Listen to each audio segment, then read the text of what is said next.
The kiss lingered for a long time, and it took a while for Chad to get himself, and when he did, he pulled her away from him.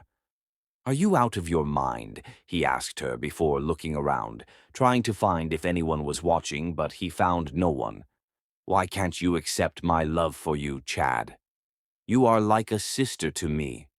And so is Phoebe." She cuts in. "I never said I am interested in her. You don't need to say it. It's obvious."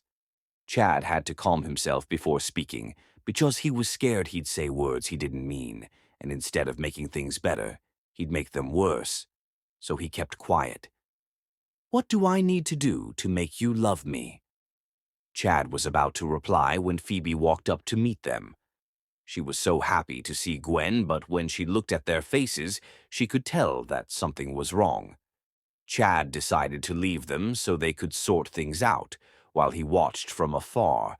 Phoebe walked closer to Gwen and took her by the hands and said, "I am sorry for hurting your feelings, Gwen. I will do anything to make up for what I did." Gwen pulled her hands away from Phoebe while looking at her. "You said you'd do anything." Phoebe nodded. Gwen folded her arms and used the opportunity to ask her, "Can you stay away from Chad?" Phoebe was shocked at the question, so she asked, "What do you mean to stay away from Chad?" "I love Chad, and I love him too as a brother. I can't just stay away from him, Gwen." Gwen didn't bother replying.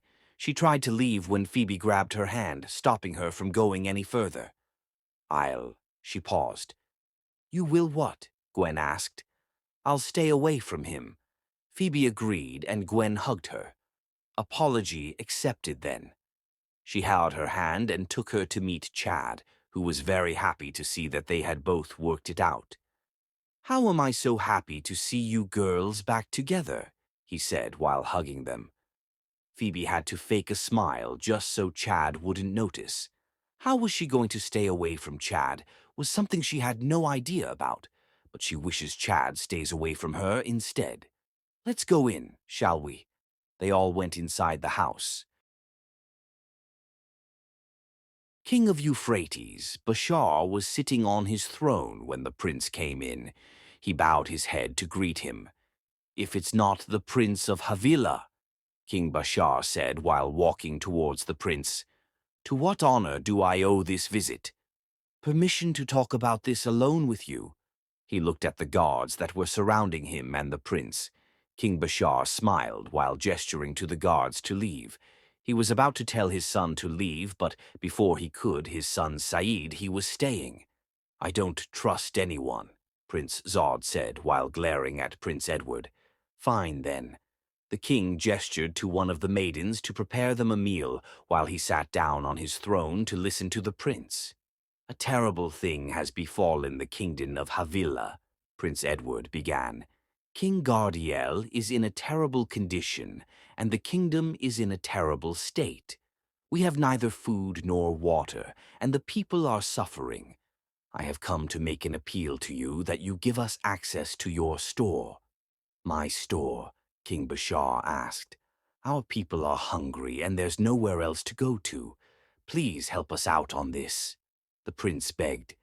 "Let's say we agree to give you access to our store. What's in it for us?" Prince Zod asked. "We brought in gold, silver. That's not enough. How do you intend to make the curse go away?" The Prince of Euphrates cuts in. "There is a solution." "Which is?" "We need to bring a girl who has the Guardian's blood in her, auntie she can break the curse." The prince whispered to his father while the prince watched.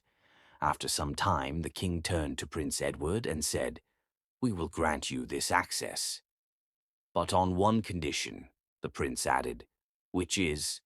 "You'd grant us a request." "Which is?" Prince Edward asked again. "When the time comes, you will find out, but we need you to decide it if you will grant us that request or not." "I have no idea what you are going to request. How am sure you are not going to request for my head on a platter of gold?" "Don't worry. No one's head will be needed, and it will be a request you can grant. Do we have a deal?" The Prince of Euphrates stretched forth his hand. Prince Edward thought about it bit, but had no idea what the prince and the king were up to.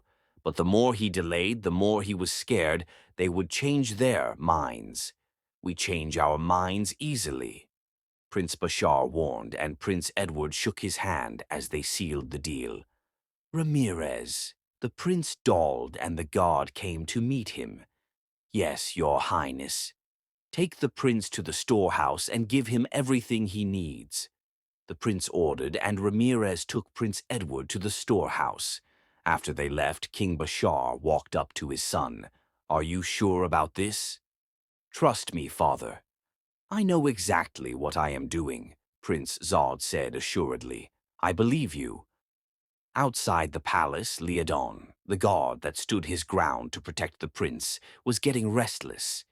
It's been 5 hours now, and the prince isn't out yet. What if something had happened to him?